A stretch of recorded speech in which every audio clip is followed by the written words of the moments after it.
Mga kabida, sa magandang oras sa lahat at welcome po sa aking channel. Eto, magandang pag-usapan po ito hong bakbakan po ngayong araw po mga kabida diyan po sa Senado. Kasi magtutuos po dito ito hong pro at saka anti-impeachment na mga senador mga kabida. Ngayong araw din malalaman po natin kung talagang susundin ba ng Senado ito hong desisyon po ng Korte Suprema po mga kabida kung saan po ay idineklara po nilang unconstitutional o labag sa saligang batas ito hong articles of impeachment na inihain po ng Kamara de Representantes laban ho kay Vice President Sara Duterte. Okay? Now, bago po sa magaganap po na bakbakan po sa plenary hall sa Senado ngayong araw mga kabida, kahapon po meron pong grupo po ng mga abogado at ito po ay pinangunahan po mga kabida ng dating mga Supreme Court Justices ito hong si Antonio Carpio at Conchita Carpio Morales po. At kasama po itong si Attorney Howard Calleja. Nagsampa po sila ng petition for intervention diyan po sa SC.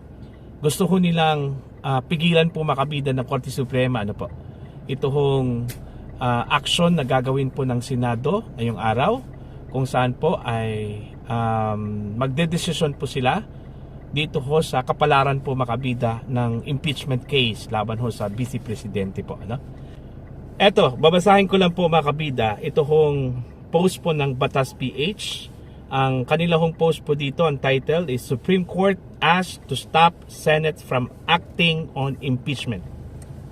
Just in, retired Supreme Court Justices Antonio Carpio and Conchita Carpio Morales, along with other petitioners, filed a petition for a status quo ante-order, asking the Supreme Court to prevent the Senate from further acting on Vice President Sara Duterte's impeachment trial. The Senate is expected to hold a hearing on the impeachment ruling of the High Court on Wednesday, August 6. Ngayong araw po ito, mga kabida. At inaasahan din na ibabasura po ng Senado as a whole, mga kabida, ito pong articles of impeachment matapos pong magdesisyon ito pong Korte Suprema sa constitutionality po makabida ng articles of impeachment. At sinabi po nila na labag po at lumabag sa saligang batas ito pong Kamara de Representante nang inihain po nila ito pong impeachment complaint diyan po sa Senado mga kabida dahil ho sa 1-year bar rule na nilabag po sa proseso po ng Kamara. Okay? Now, ang tanong po dito mapipigilan ba ng Korte Suprema ito hong action po ng Senado ngayong araw, ito hong deliberation po nila? Sa palagay ko po sa aking personal po na pananaw hindi ho mangingialam ito pong Korte Suprema ho dito mga kabida. Bakit?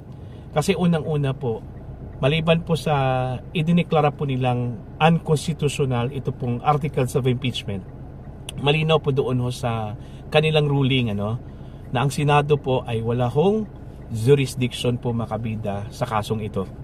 Kasi yun nga mula umpisa mga kabida meron na pong paglabag po sa saligang batas.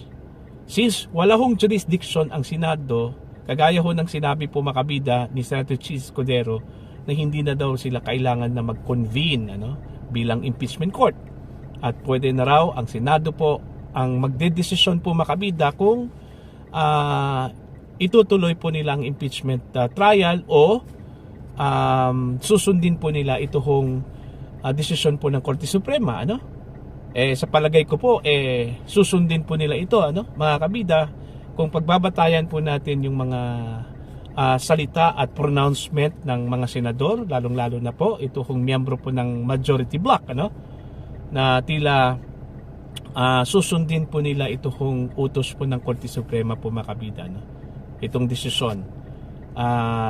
Maliban po doon ho sa pahayag po ni Senator Bato de la Rosa na meron na pong 19 hanggang 20 senators po ang gusto hong ibasura na po ito mga kabida. ito kung sinabi po ni Senator Chis Escudero ano, na ayaw po nilang magkaroon po ng constitutional crisis kung susuwayin po nila ito kung desisyon po ng Korte Suprema po mga kabida, kung hindi po nila pakikinggan po ito ano. Okay? Actually pwede pong gawin po ng Senado yan ano. Pwede pong gawin ng Senado po yan. Kaso lang po yun nga ayaw ho ng leadership po ng Senate na magkakaroon po ng constitutional crisis po ano kung susuwayin po nila ito kung naging desisyon po ng Korte Suprema. Since sinabi po ng Korte Suprema na wala hong jurisdiction ito pong Senado sa impeachment case po ni Vice President Sara Duterte. So kailangan po nilang ibasura po ito mga kabida. Okay? Pero dito ho sa gagawing action po ng Senate ngayong araw po mga kabida, aasahan po natin ano na magkakaroon po ng madugong debate po dito. Kasi unang-una alam naman po natin na meron pong 4 hanggang 5 senador po ano na tutulho dito sa naging desisyon po ng SC. At in fact, meron pong ipinaikot po ano na resolution po makabida ito hong si Senator Kiko Pangilinan para makakuha po ng simpati ano o simpatsya mula mismo sa ibang mga senador na suportahan po itong kanilahong resolution na hindi po susundin ito pong Korte Suprema, sa halip po ay ituloy ito hong impeachment trial po ni VP Sara, considering malinaw daw sa saligang batas po makabida yung exclusive power po ng Senate to try and to decide sa lahat ng mga impeachment cases po ano. Okay? At hindi ho pwedeng mangingialam daw dito ang Korte Suprema, which is according to some legal experts mga kabida no, na mali ito hong konseptong ito ano, ito hong argumentong ito na wala hong kapangyarihan ang SC para mangialam po dito sa impeachment proceedings. Meron po kung meron na pong question of law ano, kung meron na pong paglabag po mga kabida ano po no, sa procedures dito ho sa paghain po ng impeachment complaint. At malinaw naman po mga kabida sa desisyon po ng SC. At hindi lang po 1, 2, 3, 4, 5, kundi 13 mga maestrado po ang nagsabi na malinaw na meron pong paglabag ho sa 1-year bar rule. Isang provision po yan sa ating saligang batas na bawal ho mag-file po ng impeachment complaints 2 sa isang taon o multiple sa isang taon mga kabila. Okay?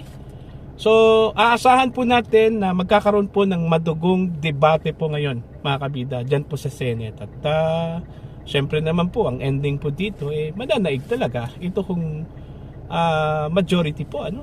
And since itong majority po mga kabida ay gusto kong ibasura ito, okay, dahil ho yun nga susundin po nila ito kung desisyon po ng Korte Suprema mga kabida. So since meron na pong emphasis ito pong SC, kahapon po naglabas po sila ng press release ano, at iginiit po nila na immediately executory po ito, meaning kailangan na po itong ipatupad kahit na po meron pong legal remedy ito kung Kamara mga kabida magsampa po ng motion for reconsideration. At yun nga ginawa na po nila, nagsampa na po sila ng motion for reconsideration. At in fact ang SC po ay binigyan po ito kung si Vice President Sara Duterte at Attorney Israelito Torion at iba pang mga petitioners na mag-reply dito po sa motion for reconsideration po ng Kamara. Pero hindi yan ibig sabihin po mga kabida na pipigilan po ito kung pagpapatupad po makabida ng desisyon po ng SC. Immediately executory, at ito po ang gagawin po ng Senado ngayong araw makabida, ipapatupad po nila ito kung desisyon sa pamamagitan po sa pag-action makabida sa impeachment case ni VP Sara. Kung ito ba ay ibabasura nila, ililibing po nila ng buhay ano, dyan po sa Senado, or itutuloy po nila ito mga kabida kahit na po sa kabila po ng desisyon ng SC. Aabangan po natin yan ano, mga kabida mamaya. Sa mga gustong mag-comment at magpadala ng kanilahong mga opinion, please comment down. Sa mga hindi pa po subscriber sa akin channel, please subscribe. Just click the subscribe button, click the notification bell, click all para updated po kayong makabida sa aking mga uploads. Maraming salamat po sa inyo lahat.